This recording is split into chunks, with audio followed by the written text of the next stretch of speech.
요리를 어떤 접시에 담아내느냐에 따라서 그 요리가 완전히 달라 보일 수 있습니다.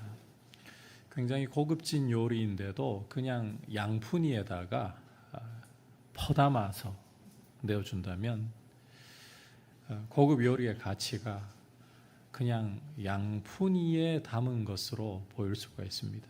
하지만 똑같은 요리라도 이게 굉장히 고급진 쟁반에 담아낸다. 그 고급 요리의 가치를 더해주겠죠. 똑같은 요리인데 어떤 그릇에 담아내느냐, 이것에 따라서 요리가 달라 보일 수 있습니다. 비유라는 것이 바로 이와 유사한 역할을 한다고 볼 수가 있습니다.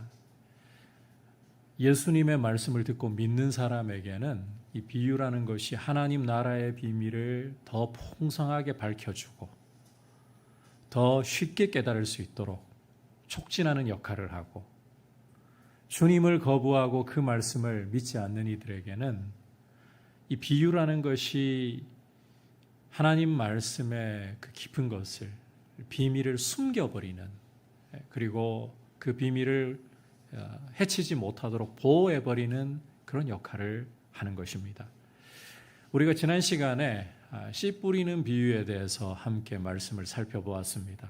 이 씨 뿌리는 비유는 말씀을 듣는 사람의 반응에 대해서 보여주고 있는 비유이다, 이렇게 여러분이 이해를 하시면 되겠습니다. 그리고 이 비유는 오늘 우리가 함께 살펴보게 될 세 가지 비유의 서론 역할을 한다, 이렇게 여러분께서 말씀의 흐름을 이해하시면 됩니다. 그러니까 우리가 이제 세 가지 비유를 우리 주님 말씀하시는 것을 보게 될 것인데 다 하나님 나라의 비밀에 관련된 거예요. 이게 이제 씨 뿌리는 비유와 연관되어 있다는 거예요. 특히 하나님의 말씀이라는 이 요소가 오늘 세 가지 비유와 연결되어 있다라는 거 생각하시고 이제 우리가 함께 말씀을 보면서 주시는 메시지를 듣도록 하겠습니다. 자, 먼저 첫 번째 비유 함께 살펴보겠습니다. 21절에서부터 23절까지 한 목소리로 합독하시겠습니다. 시작. 또 그들에게 이르시되 사람이 등불을 가져오는 것은 말 아래나 평상 아래에 두려 함이냐 등경 위에 두려 함이 아니냐. 드러내려 하지 않고는 숨긴 것이 없고 나타내려 하지 않고는 감추인 것이 없느니라. 들을 귀 있는 자는 들으라. 자, 우리가 함께 읽은 말씀은 주님이 여러 가지 비유로 가르치시는 중에 주시는 말씀입니다. 그러니까 하나님 나라의 비밀을 알려주시는 내용이다. 23절에서 들을 귀 있는 자는 들으라, 알아들을 귀가 있는 자는 알아들으라고 하시는 것이 이 비유가 그냥 등불 비유 이야기하려고 하는 게 아니라 하나님 나라의 비밀을 이야기하려고 하는 것이다 라는 점을 확증해 주고 있습니다. 자, 이 비유의 내용을 우리가 조금 더 구체적으로 살펴보면 주님은 사람이 등불을 가져오는 이유가 말 아래나 평상 아래 숨기려고 하는 것이 아니라 등경 위에 두어서 나타내려 합니다, 이렇게 말씀을 하십니다. 당연한 이야기이죠. 여러분, 등불 켜가지고 잘 켜가지고 이걸 그 말 아래에다가 평상 아래에다가 숨겨둔다. 그 등불은 무용지물 만들어 버리는 거잖아요. 높아심에서 이 말이라는 게 그 타는 말이나 우리가 입으로 하는 말 가리키는 게 아니고 곡식을 재는 측정 기구, 그 말이라는 거 여러분께 말씀드립니다. 그리고 이 평상이라는 건 뭐 어지간하면 다들 아시겠지만 우리 주변에 있는 걸로 좀 쉽게 말씀드리면 침대, 이렇게 생각하시면 돼요. 그러니까 사람이 이 등불을 가져오는 게 통 아래 감추려거나 침대 아래 숨기려고 하는 것이냐? 결코 그렇지 않다. 이걸 그 등불 받침 위에다가 올려서 드러내고 나타내려고 하는 것이다. 우리 주님께서 이렇게 지금 강조하고 계시는 것입니다. 비유의 핵심은 숨겨진 것을 나타내기 위한 것이다. 자, 그렇다면 이제 이 비유를 통해서 우리 주님이 우리에게 말씀하시고자 하는 하나님 나라의 비밀이 무엇이란 말인가? 이 메시지가 구체적으로 무엇을 의미한단 말인가?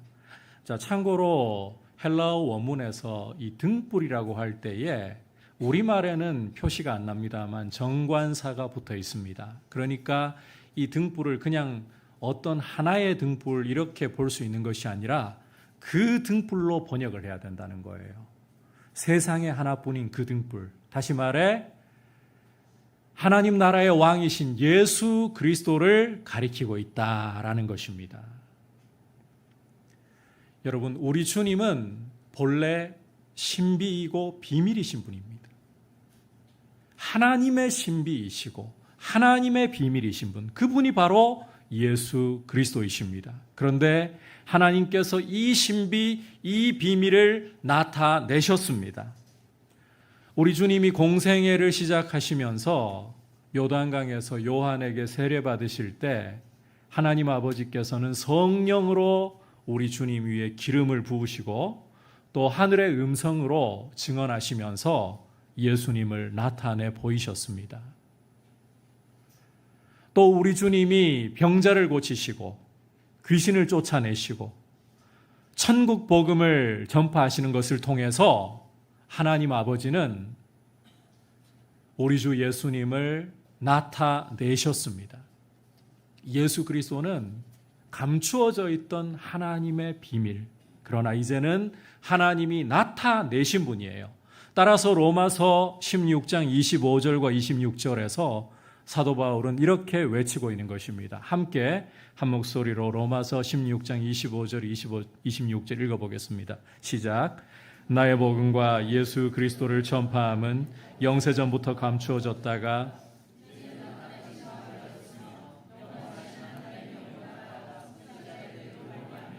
모든 민족이 믿어 순종하게 하시려고 알게 하신 바 그 신비의 계시를 따라 된 것이니. 자, 거기까지만 볼게요. 예수 그리스도는 영세전부터 감추어진 분, 그러나 하나님이 이제는 나타내신 분. 하나님의 비밀이시지만 하나님이 세상을 위해 나타내신 분이 바로 예수 그리스도시라는 거예요. 그가 우리 죄를 위해 십자가에 죽으시고 부활하시고 승천하셔서 하나님 보좌 우편에 앉으셨습니다. 그리고 장차 심판주로서 이 세상에 다시 오실 것입니다. 심판주로 오시는 바로 그날에 우리 주 예수님은 만민의 눈앞에 환하게 완전하게 드러나실 것입니다. 이처럼 하나님께서 세상을 위해서 나타내신 하나님의 비밀이신 예수 그리스도, 바로 그분을 믿는 것이 그 어떤 것보다도 중요하다. 이게 지금 등불의 비유라는 것입니다. 자, 24절 25절 말씀 함께 읽어보도록 하겠습니다. 시작. 또 이르시되 너희가 무엇을 듣는가 스스로 삼가라. 너희의 헤아리는 그 헤아림으로 너희가 헤아림을 받을 것이며 더 받으리니 있는 자는 받을 것이요 없는 자는 그 있는 것까지 빼앗기리라. 자, 함께 읽은 말씀에서 우리 주님께서는 너희가 무엇을 듣는가 스스로 삼가라. 이어 너희 헤아리는 그 헤아림으로 너희가 헤아림을 받을 것이다. 이렇게 말씀을 하고 계십니다. 자, 여기 헤아린다라는 표현은 저울로 측정하는 것, 저울로 재는 것을 가리키는 표현입니다. 그런데 여러분께서 이 말씀의 문맥을 보시면 이 헤아린다는 게, 저울로 측정한다는 게 듣는 것과 연결되어서 나오고 있습니다. 그러니까 이 헤아린다는 것은 듣고 판단한다, 이런 뜻을 가지고 있다는 거예요. 듣고 판단한다. 여러분, 우리가 듣는 것이 굉장히 중요한 일입니다. 왜냐하면 이 귀로 듣는다는 것은 그냥 문자 그대로 귀로 듣고 끝나는 게 아니기 때문입니다. 우리가 귀로 어떤 말을 들을 때에 귀로는 말을 듣고 있지만 우리 내면에서는 판단이라는 행위를 하고 있습니다. 판단이라는 행위. 예를 들어 가지고 우리가 어떤 말을 듣고 있는데 마음으로 이런 판단을 한다고 한번 생각해 보시죠. 저 말은 들으나 마나야. 여러분, 귀로 분명히 말을 듣는데 마음으로 이런 판단을 해버리게 되면 그 말은 그냥 귓전으로 스쳐 지나가 버립니다. 무시해버리게 됩니다. 그런데 어떤 말을 들으면서 저 말은 놓치지 말아야 돼. 너무 중요한 말이야. 우리 마음으로 이런 판단을 하잖아요. 그러면 우리는 귀를 쫑긋 세우고 한 자라도 놓칠세라 힘을 쏟아부으면서 그 말을 받으려고 애를 씁니다. 이처럼 듣는다는 것은 그 귀로 듣는 행위 속에 내면으로 판단하는 이런 과정이 수반되기 때문에 굉장히 중요한 행위예요. 여러분, 이렇게 귀로 듣고 내면으로 판단하게 되잖아요. 제가 앞서 예를 들어드린 것처럼 반드시 말과 행동으로서 그걸 표현하게 되는 것입니다. 따라서 우리 주님 말씀대로 사람이 무엇을 듣는가 정말 주의해야 되는 거예요. 왜냐하면 거듭 강조해드리지만 듣는 것은 내면적으로 판단하는 행위가 따르고 이것은 결국 말과 행동으로 이어지게 되는 것이기 때문에 결국에는 이걸 따라서 우리가 정산해야 할 때가 온다는 것입니다. 우리 주님 오시는 날에 우리의 듣는 것을 따라서 듣고 헤아리는 것을 따라서 우리 인생을 정산해야 된다는 거예요. 자, 그래서 이제 등불 비유를 좀 정리를 해보자면 하나님께서 그 신비, 그 비밀이신 예수 그리스도를 세상에게 나타내 보여주셨습니다. 이 예수 그리스도께서 전하시는 말씀을 듣고 바르게 판단해서 예수 그리스도를 믿을 때에 있는 자는, 믿음이 있는 자는 생명을 누리고 더 풍성하게 누리게 된다. 반대로 주님의 말씀을 듣고 저 나사렛 예수의 말은 들으나 마나야 거절해버릴 때에는 유대인이라 할지라도, 하나님의 자녀를 자부하는 유대인이라 할지라도 바깥 어두운 곳에 쫓겨나서 이를 갈게 된다. 여러분, 이 등불 비유가 바로 이런 이야기를 하고 있는 거예요. 그냥 등불을 등경 위에 올리는 게 밝히려 하는 거 아니냐. 당연한 이야기죠. 근데 이 당연한 이야기를, 이 비유를 주님이 왜 하시느냐. 등불 대신 예수 그리스도의 말씀을 듣고 올바른 판단을 함으로써 믿음으로 그분을 영접하라. 그게 헤아림에 관한 이야기로 연결되고 있는 거예요. 여러분, 말씀의 씨앗이 뿌려질 때에 우리는 그 말씀을 잘 들어야 됩니다. 그냥 귓전으로 스쳐 지나가게 하는 것이 아니라 그 말씀이 하나님의 말씀이라는 사실을 우리의 마음이 성령의 도우심으로 잘 판단하고 믿음으로 열매를 맺을 수 있도록, 예수 그리스도를 영접할 수 있도록 그렇게 들어야 하는 것입니다. 이게 바로 생명의 길이 되는 것입니다. 그렇지 않으면 여러분, 주님의 말씀을 아무리 들어도 결국은 바깥 어두운데 내던져지고 슬피 울며 이를 가는 모습으로 끝나버릴 수도 있는 거예요. 어떻게 듣는가 주의하라. 너희가 헤아리는 그 헤아림으로 너희도 헤아림을 받을 것이다. 여러분, 주님의 말씀을 듣고 그 말씀을 믿음으로 받아들이고 순종하는, 그래서 영생의 복을 풍성하게 누릴 수 있는 우리 성도님들 되시기를 축복합니다. 이제 두 번째 비유입니다. 26절부터 29절까지의 비유인데, 이 비유는 이제 씨 뿌리는 비유를 확장해서 말씀하신다. 이렇게 여러분께서 이해를 하시면 도움이 될 것 같습니다. 26절을 보시면 하나님 나라는 사람이 씨를 땅에 뿌린 같다. 이렇게 말씀하는 것에서 이 비유가 바로 씨 뿌리는 비유의 확장이라고 우리가 볼 수가 있는 것입니다. 자, 주목할 점은 27절에서 보듯이 사람이 씨를 뿌린 후에 밤낮 자고 깨고 하는 중에 씨가 나서 자라되 어떻게 그리 되는지를 알지 못한다는 거예요. 사람이 씨를 뿌린 후에 밤낮 자고 깨고 하는 중에 씨가 나서 자라서 어떻게 그리 되는지를 알지 못한다는 것입니다.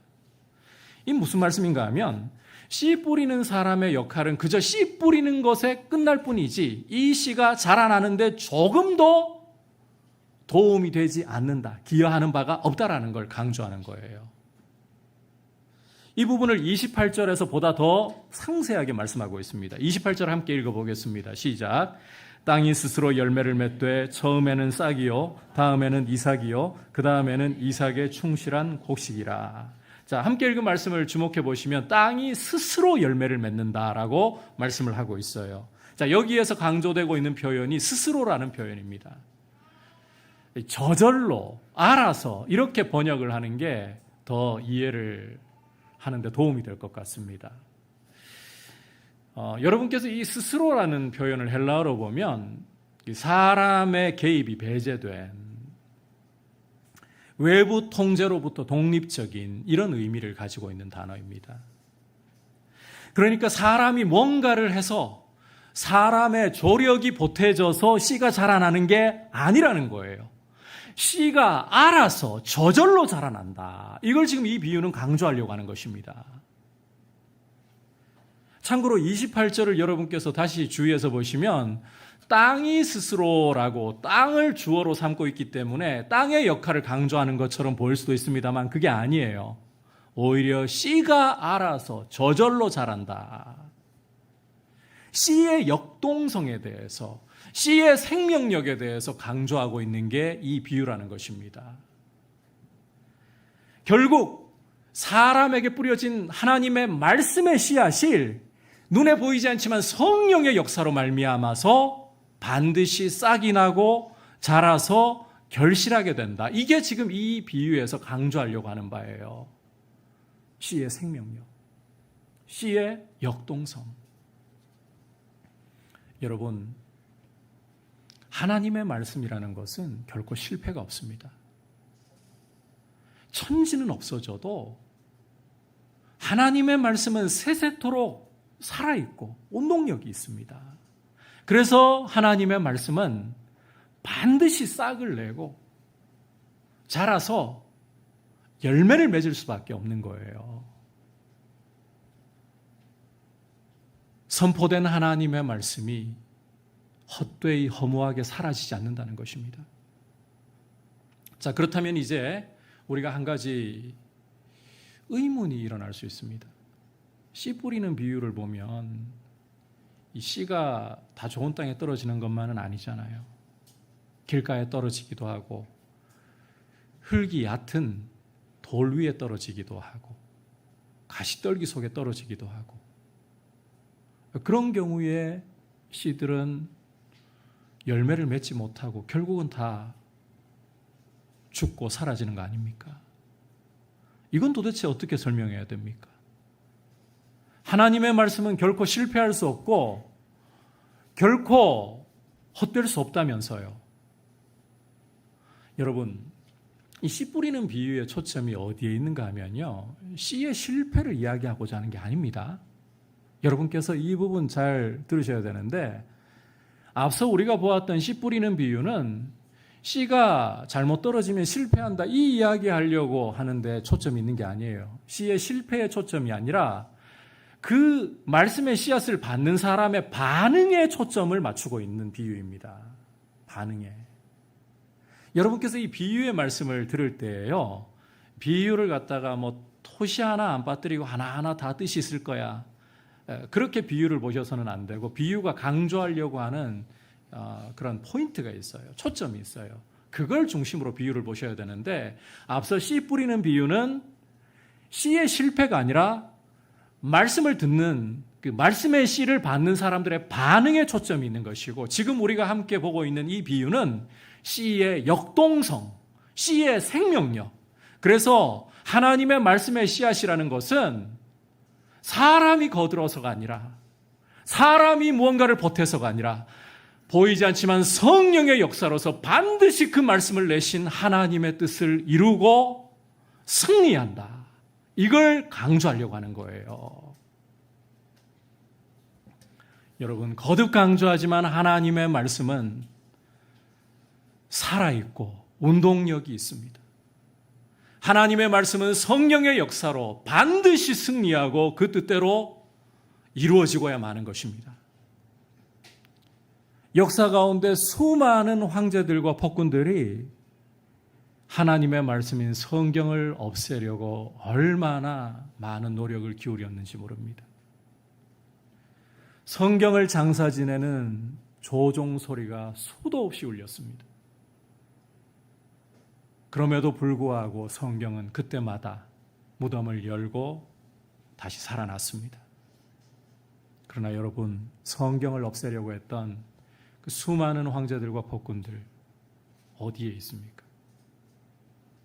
그들은 진토가 되어서 사라지고 말았습니다. 승리하는 것은 하나님의 말씀이에요. 여러분, 하나님의 말씀은 반드시 이루어지는 거예요. 하나님의 말씀만이 승리하는 것이에요. 그래서 이 말씀을 붙잡는 것이야말로, 말씀을 올바로 듣고 그 말씀을 믿음으로 순종하는 것이야말로 그 말씀과 함께 승리하는 길이다. 자, 이제 마지막으로 세 번째 비유입니다.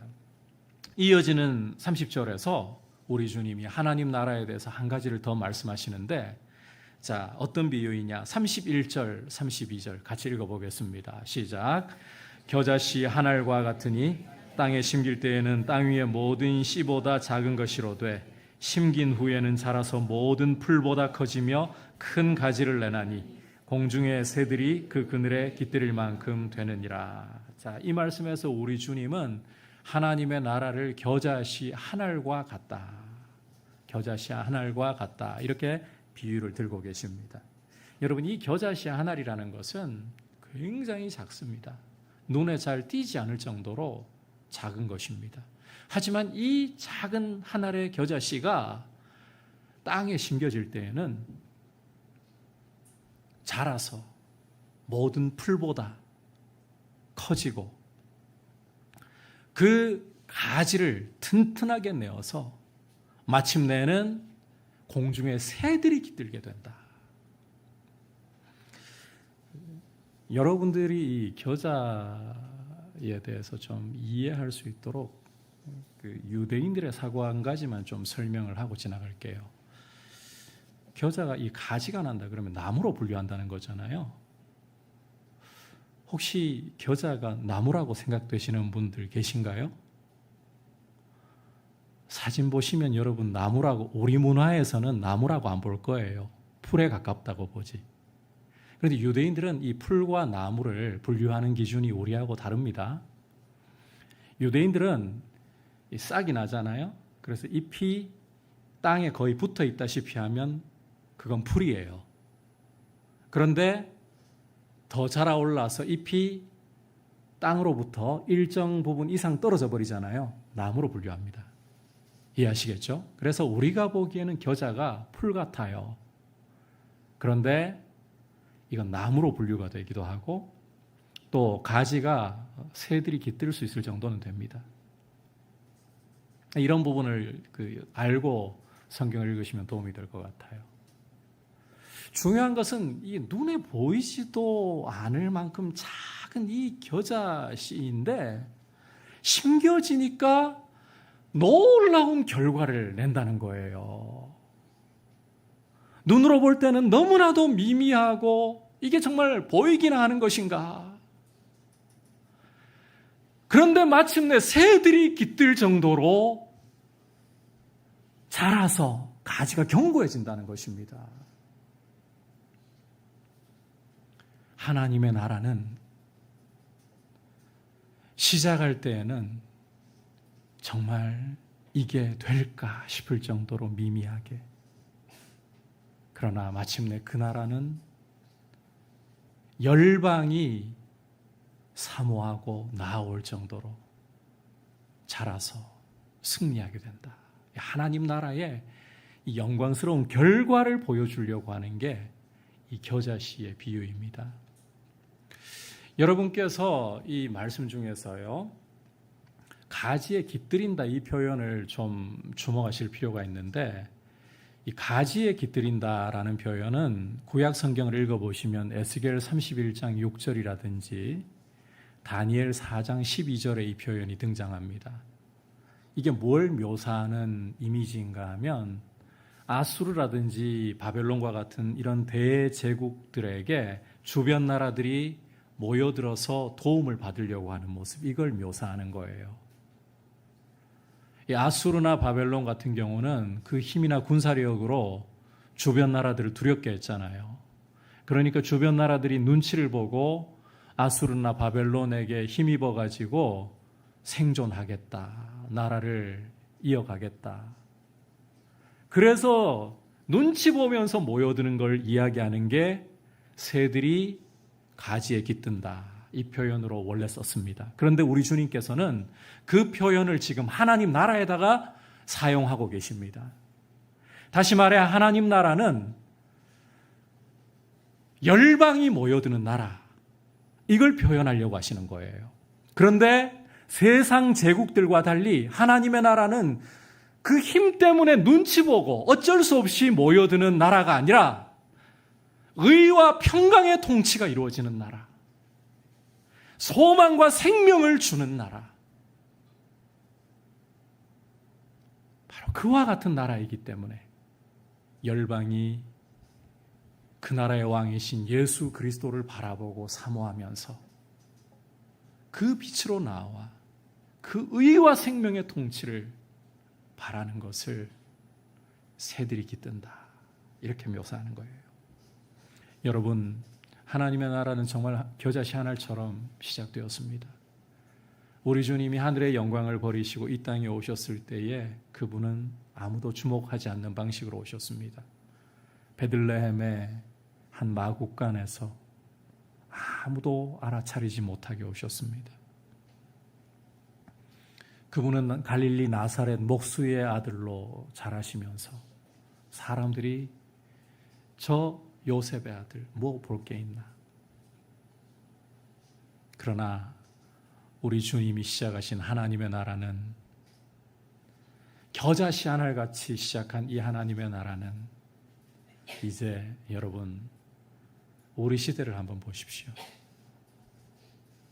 그 나라는 온 세상 가운데 선포되었고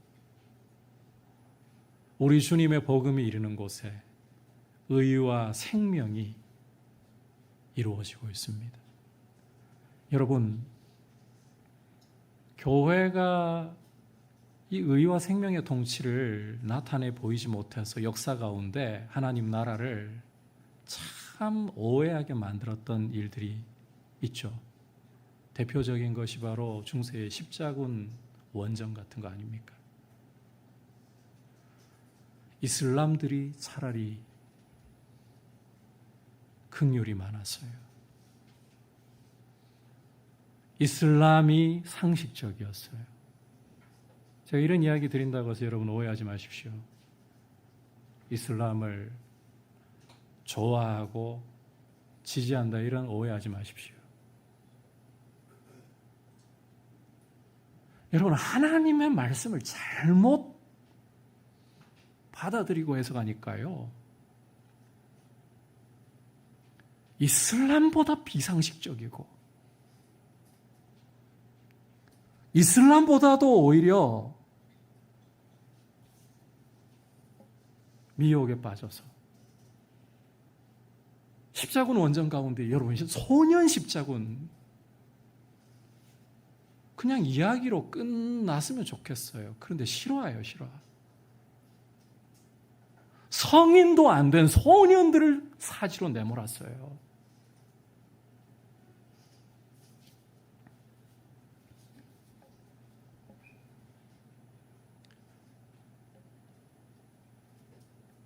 기독교라는 이름으로, 예수 그리스도의 이름으로 제국주의가 식민 지배를 통해서 얼마나 사람들을 짓밟았습니까? 여러분, 이건 하나님 나라가 아닙니다. 그래서 하나님의 나라라는 기치를 내걸고 인간의 탐욕이 정복을 하도록 이끈 것이지 하나님의 나라 아닙니다. 하나님의 나라는 십자가의 도가 서야 되는 겁니다. 우리 주님과 함께 십자가의 길을 걸으면서 낮아지고 자기를 부인하고 죽음으로써 오히려 생명을 살리는 것이 하나님의 나라입니다. 의와 평강을 주는 것이 하나님의 나라입니다. 여러분, 하나님의 말씀은 그 말씀이 뿌려져서 보이지 않아도 성령의 역사와 능력으로 이루어져 나갈 때 결코 실패하지 않고 의와 평강의 통치를 이루는 나라. 열방이 사모하고 소망하며 나아오는 나라. 하나님의 말씀은 반드시 이 나라를 이룬다는 것입니다. 이 놀라운 결과를 이룬다는 거예요. 그게 하나님 나라의 비밀이라는 것입니다. 여러분, 정리를 좀 해볼게요. 이 세 가지 비유를. 하나님께서는 당신의 비밀이신, 영세전에 감추어져 있던 당신의 비밀이신 예수 그리스도를 세상 앞에 드러내셨습니다. 그분이 선포하시는 말씀, 복음을 듣고 믿으면 영생을 얻도록, 죄악으로 인해서 하나님의 진노 아래에 있고 저주 가운데 지옥에 떨어질 수밖에 없는 세상을 향해서 당신의 비밀이신 독생자 예수 그리스도를 나타내셔서 그 십자가의 복음을 믿을 때에 영생을 얻도록 그분을 등불로 세워주셨습니다. 그리고 그분이 전하는, 그리고 그분의 사도들과 교회가 전하는 복음이야말로 실패하지 않고 성령의 역사로서 반드시 승리하고 열매를 맺을 수밖에 없다. 두 번째 비유입니다. 마지막 겨자씨 비유를 통해서는 그 말씀이 자라나 이룰 하나님의 나라는 열방이 소망하는 나라, 열방이 사모하는 나라, 생명의 나라, 의와 평강의 나라, 그 나라를 이루고 승리할 것이다. 이 우리 주님이 보여주시는 하나님 나라의 비밀이에요. 여러분, 비밀이라고 하면 어떤 분들은 그런 경우 있습니다. 이건 미혹이고 사기입니다. 금식 기도하고 기도원 올라가서 소나무 뿌리 몇 그루 뽑고 나니까 하나님이 나한테 남들에게는 안 알려주시는 아주 굉장히 비밀스러운 이야기를 주시더라. 다 가짜입니다. 사기입니다, 여러분. 하나님 나라의 비밀은 믿음으로 주님의 말씀을 받잖아요. 믿는 모든 자에게 성령으로 열어주시는 하나님의 말씀의 깨달음입니다. 그게 비밀이에요. 여러분, 그 나라의 비밀은 예수 그리스도이시고 그분을 믿을 때에 그분의 말씀이 승리하고 그분의 말씀이 하나님의 나라를 이루어서 의와 평강의 통치가 온 세상에 충만하게 된다는 것입니다. 이 교회에게 주신 얼마나 놀라운 소식입니까? 교회의 영광 아닙니까? 여러분, 교회가 이 하나님 나라의 비밀을 붙잡고 이 하나님의 말씀 실패하지 않고 의와 평강의 나라를 이룰 이 말씀을 붙들고 걸어가는 것이 교회의 승리고 교회의 축복인 거예요. 오늘날 교회의 실패가 어디에 있습니까? 이런 생명의 말씀, 하나님의 이 놀라운 영광의 말씀을 붙잡기보다 눈앞에 보이는 힘을 붙잡으려고 하고 성공을 붙잡으려고 하고 돈을 붙잡으려고 하고 눈앞에 보이는 정욕과 쾌락을 붙잡으려고 하는 데서 교회에 실패 오는 거 아닙니까? 여러분, 우리 한국교회가 이단에게 술을 많이 빼앗기고 코로나 이후에 온라인 뒤로 젊은 세대가 많이 숨어버리고 한국교회의 노령화가 심각해지고 한국교회의 미래가 참 어두워 보이는 때를 걸어가고 있습니다. 그런데 교회의 실패는 단순히 그런 걸로 이야기할 수가 없어요. 궁극적인 실패는 하나님의 말씀을 붙잡는 것의 실패예요. 이 영광의 비밀이신 그리스도를 붙잡지 않고 그분의 승리의 말씀, 그 나라의 완전한 말씀을 붙들지 않고 교회가 세상 따라가다가 실패한 거예요. 시대가 변해도 변하지 않는 확실한 것은 이것입니다. 제가 요즘 여러분들에게 하도 AI 그러니까 막 AI 소리 듣기도 싫으실지 모르겠습니다만 대비나 하셔야 돼요. AI 시대가 도래했고 한 5년 후에는 나라가 세계가 어떻게 급변할지 사회 구조가 많이 바뀔 거예요. 그런데 저는 여러분들에게 한 가지 분명하게 말씀드릴 수 있습니다. 아무리 AI 시대로 사회 구조가 급변하고 아무리 우리가 따라갈 수 없을 정도로 세상이 바뀐다 할지라도 영원하고 승리하는 것은 하나님 말씀밖에 없습니다. 하나님 말씀을 붙들고 성령의 바람이 불어올 때에 교회는 살아나는 거예요. 여러분, AI는 절대로 살릴 수 없습니다. AI는 절대로 의와 평강을 가져다 주지 않습니다. 오직 하나님의 말씀만이, 오직 성령의 바람만이 교회를 살리고 아주 말라버린 뼈와 같을지라도 교회를 살리고 교회를 하나님의 군대로 세상 가운데 서서 이 세상에게 참 생명을 줄 수 있는 그런 군대로 세우시는 겁니다. 그러므로 여러분, 하나님의 말씀을 붙잡으십시오. 성령의 바람이 불기를 사모하십시오. 그래서 우리가 말씀 붙들고 기도하려고 하는 몸부림이 필요한 겁니다.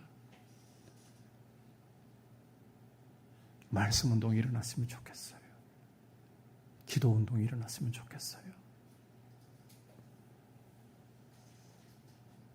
지난주에 연합 예배 때도 여러분들 제가 외쳤습니다만 프로그램이 교회에 들어온다고 해서 그게 교회 살리는 건 아닙니다. 도움은 줄 수 있어요. 도움은 줄 수 있으나 살리는 것 아닙니다. 잘 나가는 교회의 유행 따라하는 거 잠시 마음을 끌고 시선을 끌 수는 있어요. 그러나 그게 살리는 것은 아닙니다. 하나님의 말씀이 살립니다. 성령의 바람이 불어와야 살아납니다. 이것은 변하지 않습니다.